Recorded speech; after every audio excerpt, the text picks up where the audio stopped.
Hello, galactic travelers. Do. Galactic information, galactic mission information. Online today. It is June 26th, 2018, the day before the full moon in Capricorn. And I want to share with you guys some information. So, guys know my story. Hopefully, if you don't, I had a shock activation last May 2017, and I have been going through a purification process. And we all have been. We've been upgrading and evolving so much, right? And in the beginning, when I had a shock activation, I had a lot of information that popped up on my phone. And one of these articles I saved all of them. And over the course of the year, I've been called to go back and look at these things. And this one is about information that's linked to our mission, the galactic mission from the Syrians. I am a master soul from Sirius. My IC is directly on it. And so, and I have some Orion and Arcturus, okay? So, and if you look at my chart, it's kind of evident I'm here for like one thing. And a lot of us have these charts and these starseed locations, right? And we're all waking up at the beginning of this shift. And so the question is, you know, for a lot of us, how the heck did this all start? You know, because we're still remembering. We have remembrance of, especially now on a dimensional level, you know, a lot of us are getting pulled to Egypt. We're getting pulled to different dimensions. And so this is a little information of how this whole project got started, and the experiment that started in Egypt, and how successful it was, which is why everything's changing right meow. Okay, so we're gonna go back to real quick to Thoth and the other ascended masters. Remember, you know, all the ascended masters are here incarnate right now, same with the pharaohs. So going back to Thoth and the other ascended masters, when we started creating the Christ consciousness grid. The Christ consciousness, remember, you know, as above, so below. So when we talk about this, you know, not just think of it as planets and objects, but think of it as blood and inside the body, right? Because that's how we're connected through our soul spark, or the energy inside of us, to this consciousness grid. Because in Egypt, we had gotten to the point where we understood sound. Everything had a resonance to it. It was all the Arcturus and Sirius information, but we weren't connected to the consciousness. And the planet had to keep ascending. The planet was stuck for whatever, you know, we had gone backwards when we had started mixing the bloodlines in Atlantis, when our karma started catching up with us in that root race time. And so we were plummeting backwards. And in 1972, so we were plummeting backwards. And, you know, when we started working on the Christ consciousness grid galactically, really nobody really paid that much attention to it. It wasn't, because it was normal to synthetically create Christ consciousness grids to ascend planets up and down dimensions. It was a normal thing. But 200 years ago is when the Syrians became alarmed, when they, you know, there is no time. So, you know, they just saw into the future that they didn't see how we were going to make that dimensional shift. And if we didn't make that dimensional shift in our bodies and as humanity, then the planet wasn't going to make it.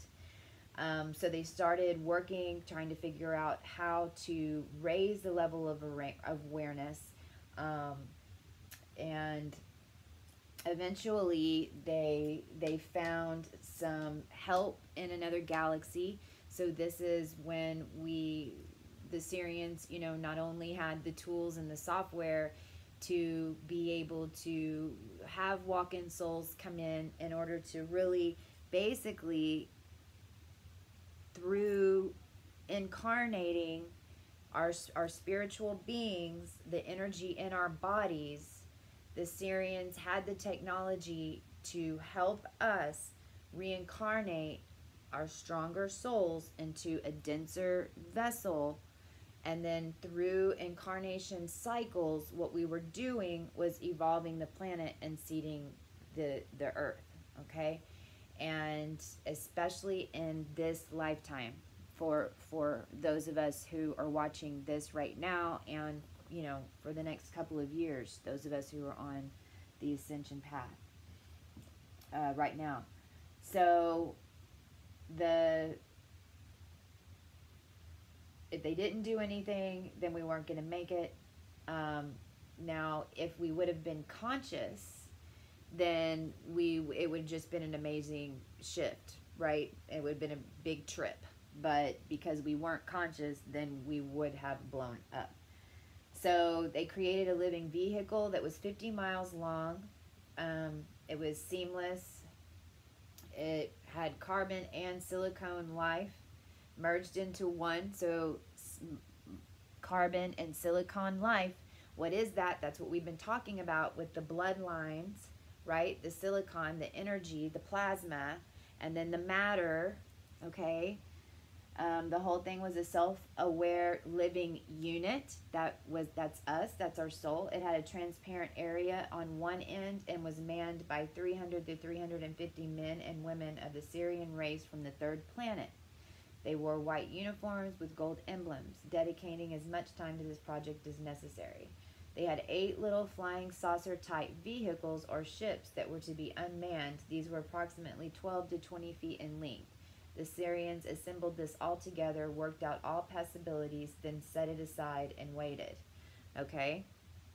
So meanwhile, you know, back on Earth, early 1972, there was a scientist named Drunvalo, and he was directed to Canada. He had a secret connection with a man named David Suzuki. And Suzuki, if you look him up, is a disciplined person, works on many different levels within the government, all genetics. Again, here we go back to building these AI suits. You know, we talk as above, so below. He studied genetics through microscope, looking through a telescope. He believed in the principle, as above, so below, and the movements of the asteroids. So Suzuki was interested in the activity of the sun, okay? So he had someone watching the sun all the time, and in 1950, he witnessed a phenomenon that was unknown in human experience. There was a spiraling light that came off the sun and rapidly went into the earth. So in 1950, there was this huge solar flare that went into the earth, and he had no idea what it was, but the indication was something unusual was happening. So this is whenever we get into the wobble. So the earth rotates on its axis. The axis itself wobbles, creating several cycles. The slow, the 25,920 year cycle, which is the precession cycle, which is the one that we just went through, which is why we had to incarnate here on this planet, so that our template, our energy frequency, just in being here, and then not even awakening total, but just in being here, was ascending and evolving, speeding up humanity's evolvement as well. Think back to 1972 and how much the technology has completely changed. I mean, it's been a revolution.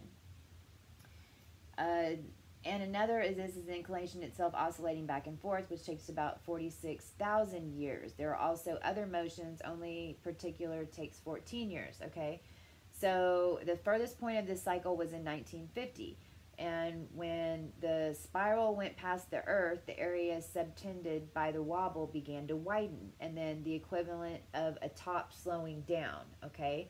So Suzuki's team took data for 4 years And then in 1968, they were convinced that a shift was imminent. And Suzuki published a paper that was first distributed to the Canadian government, then to the United States, saying that we were going to have a new North and South Pole.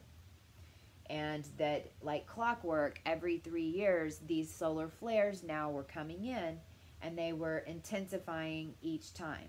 And he predicted there would be another explosion in 1984, and very soon there would be an experience of pole shift.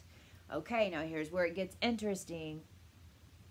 On October 7th, 1972, from our observation, we didn't know the course the Syrians had intervened, but it was the biggest thing that we had ever seen. So this was the Syrians. This is the solar flip. This is the energy that through the galaxies and through intent, you know, this is how we've been getting this extra energy boosts, especially for us starseeds here that are activating our templates.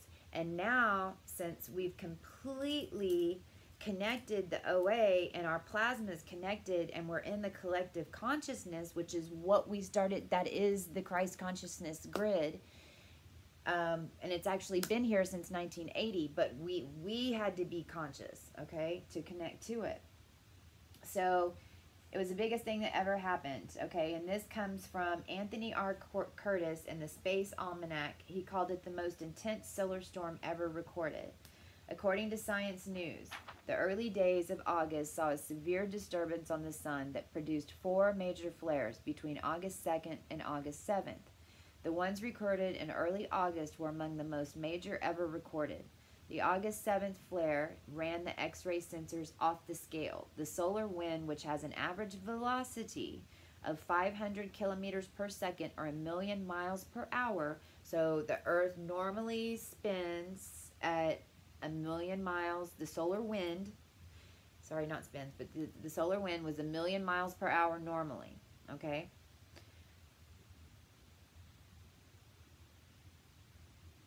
The August 7th flare, it got up to 2.5 million miles an hour. Okay, so it went from 1,000,000, the solar flare came in, sped up to 2.5 million, and this is where the numerology gets interesting, for 3 days, and then drops down to 1.5 million miles an hour for exactly 30 days. And it was considered impossible. And then it just dropped back down to normal, okay? Accounts of the event were published in all the major scientific literature of the world and many of the major newspapers, but scientists didn't know what it meant. All they did was publish the data.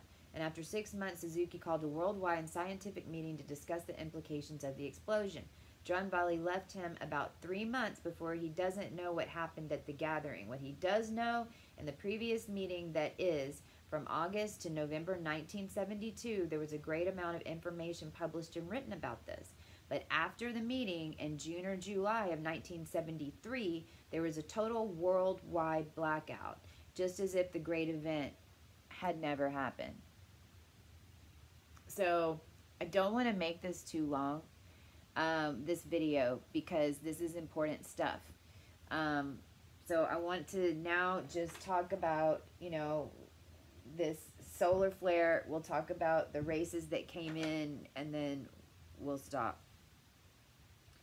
If the Syrians hadn't intervened, it would have killed everything on the planet, right down to the level of microbes and algae. And so what really happened was that our sun was about to expand in a giant red pulse out to the orbit of Jupiter or thereabouts. For 5 billion years or so, ours has been a hydrogen sun, where 2 hydrogen atoms fuse together to make helium. This has been the source of light and life on the Earth. When the helium that has been building up reaches critical mass, you get another reaction, with 3 helium atoms coming together to form carbon. At that moment, the sun pulses. A shifting of the sun poles also took place as a result of the bubble, 2/3 the size of the sun, forming it on the surface. If we had been prepared for this, this is consciously prepared.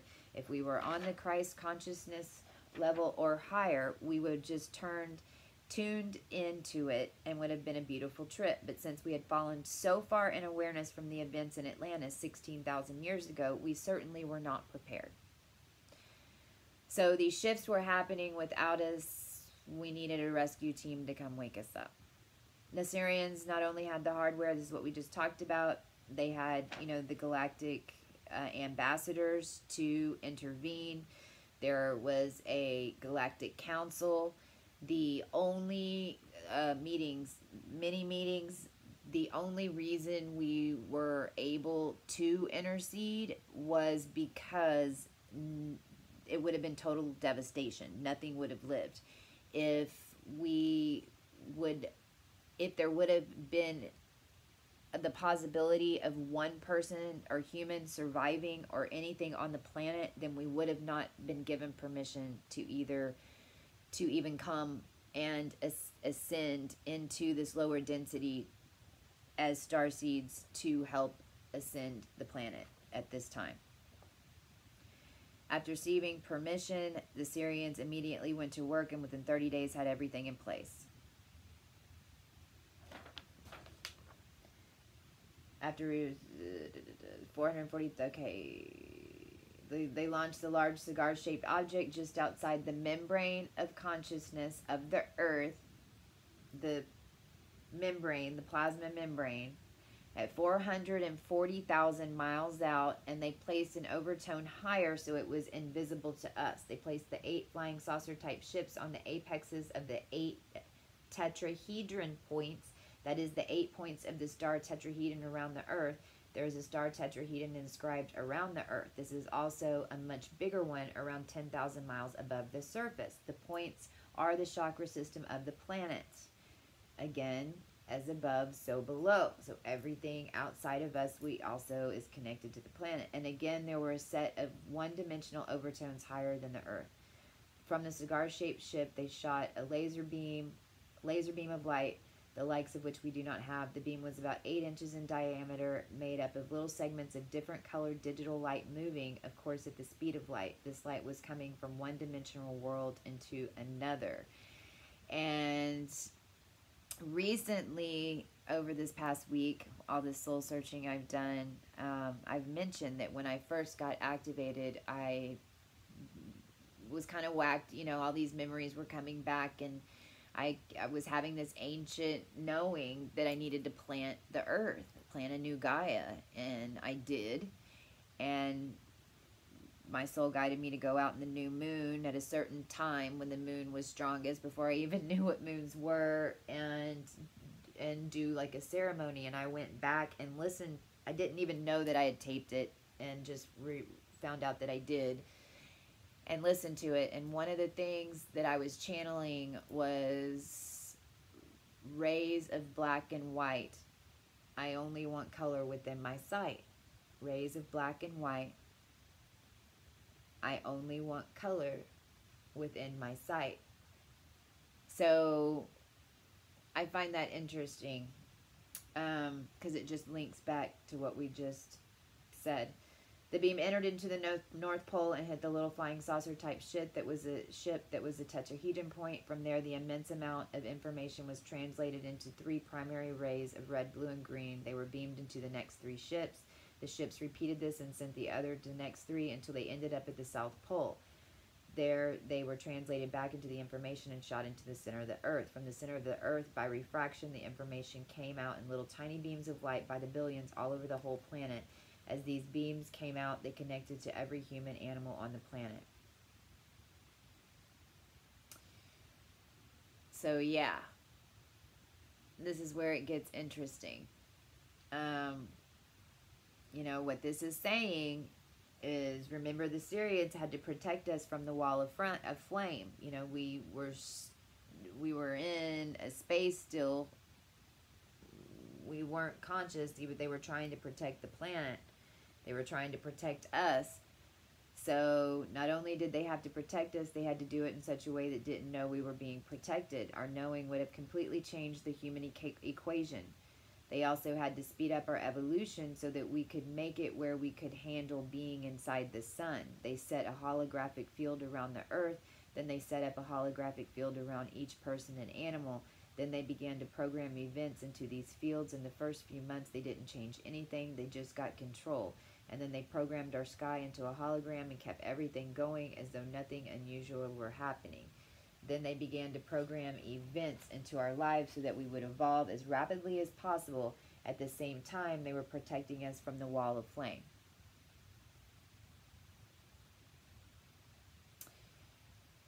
So, yeah.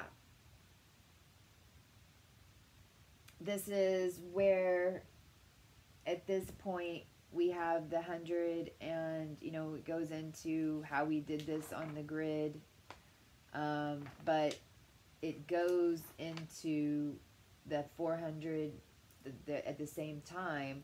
You know, what we had 144 different races that had come from other different dimensional levels that came in here to assist.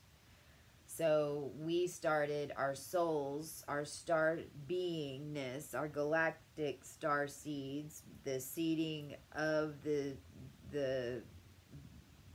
even the seeds on the planet through the DNA, you know, but we were all beings that had ascended here at this point in order to raise the consciousness. And there were 144,000 different races from other dimensional levels. By mid-January 1972, there were about 80,000 of us here.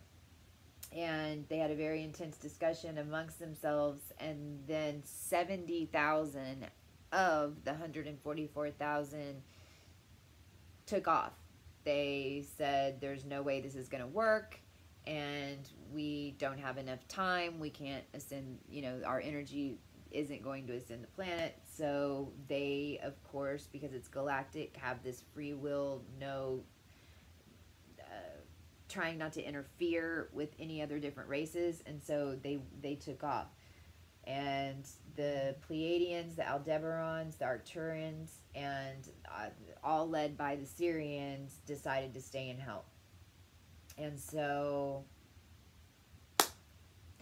that's how all this started. And I'll do a part 2, so, and kind of give a little bit more information, but I think that's enough to digest for this very second. But it makes sense. And, you know, why there are so many of us extreme starseeds here, why the Ascended Masters are here. And what we need to understand is that this experiment was the most successful galactic experiment in the multiverses. You know, we came here to save 10 people. We told the Galactic Council we can save 2. If we go and we reincarnate and we start and we raise the consciousness of the planet, then, because, you know, in the Egyptian days we didn't have that plasma connection. You know, this was a new experiment that we did, using these energies and bringing our soul, getting the physical body and all of us being able to hold the light in our bodies. The only way that we could do that was to swiftly evolve. Well, the only way to do that was to have these crazy freaking lives that changed every 9 years. And you know, most of us, you know, unless we were, well, even then, didn't matter if we were conscious or not, but, you know, most of us were not only, you know, forgot who we were and forgot why we were here, but we were completely unconscious to all of it. And, you know, but it makes sense because we evolved so quickly, and even since 1972, you know, we had 80,000 of the 144,000 soul extensions here already. But then what happened was, in 1991, we started, Ascended Masters started coming back in. And the Ascended Masters were coming in like these 9-year spurts, piece of our souls. So we were all connected, you know, through our lineage. All of us starseeds were connected through our lineage. And when the Ascended Masters started reincarnating, every time a piece of their soul came in through these 9-year cycles to any ascended master, or then all of us got an upgrade, any DNA that was connected to that ascended master, which of course a lot were, because they were masters, you know, they were ancient, pretty much in lineage as well, more ancient beings. So every time we were getting these upgrades, then it was dispersing the energy, and it was raising the consciousness on the planet. And this is how this happened. But by 1991, we had already saved billions instead of 2. It was so successful. So now, this is how, whenever we do clearings, this is how, whenever you have a full moon clearing, and you clear, consciously clear whatever program, whatever you're releasing, and you state that it's cleared back to the original seed, then it does. So this is how these timelines have been collapsing, because if there was negative energies and entities that were interfering with those timelines all the way back, since this all started in where? Atlantis, then every time we consciously, any of us are clearing, and I know for sure, because I've cleared Thuban, I've cleared Arcturus, I've cleared Zeta Reticuli, I've cleared Rigel, I've cleared, right, because I do this with my clients too, to clear them. But I even ended up on that full moon, that Waisak full moon, on a live broadcast with, I think, 2 or 3 countries for, they were clearing bloodlines on this huge mass live meditation. And I was sitting there, they would say, "Bless United States," and I'd say, "And clear all the bloodlines back to the original seed of the seed of the seed," and so it is. And then the whole audience from all over the world on this live telecast would go, "And so it is," and they repeated every single country, right? It only takes one of us to be conscious to get this done. That's how freaking powerful we are. That's why I wanted to give this information, because we now are all so supported, because now we're steering the galaxies, because when we clear these, then it's clearing across multiverses, across timelines, and across dimensions. So it's like everybody's getting these bump up. So, you know, at a 4th dimensional level, you're getting 10, 11, and 12 density dimensional level information. So that's why right now, especially when we get to like the 10th and level dimension, and either our awareness, a lot of us are just having it in our awareness now because our energy is so high, because we've incarnated so much of our souls. Or if this is in meditation, it's like it's a parking lot of information. There's so much. Well, the reason is because literally we're on galactic television right now. Every being in the cosmos, in every galactic star nation, you know, is, and even, you know, is in full support of what's happening right now, and because we are changing the multiverses, and that's how we got here. So I think I pretty much covered most of it. I want to talk again about the souls and the ascended masters, so we'll finish it up there. But can I get a hoot hoot? I'll talk to you guys soon. Oh, don't forget, and thank you all, everyone who's getting readings about their starseed, really their story. This is like the story gives you an idea of what's connecting, you know, like if you're from Sirius, or if you're from Aldebaran or Andromeda, or important to note, Andromedas and Syrians are working together now. So a lot of us are online, and Lyrans have always been involved as well, especially with the bodysuits. We were just talking Galactic from the Sirius side. So I will talk to you guys soon. I'm hoping to be back tonight or tomorrow with a full moon chart reading to give you a little bit more background into the mythology of the stars that are being aspected in this full moon of Capricorn 2018. Woot woot! I'll talk to you soon.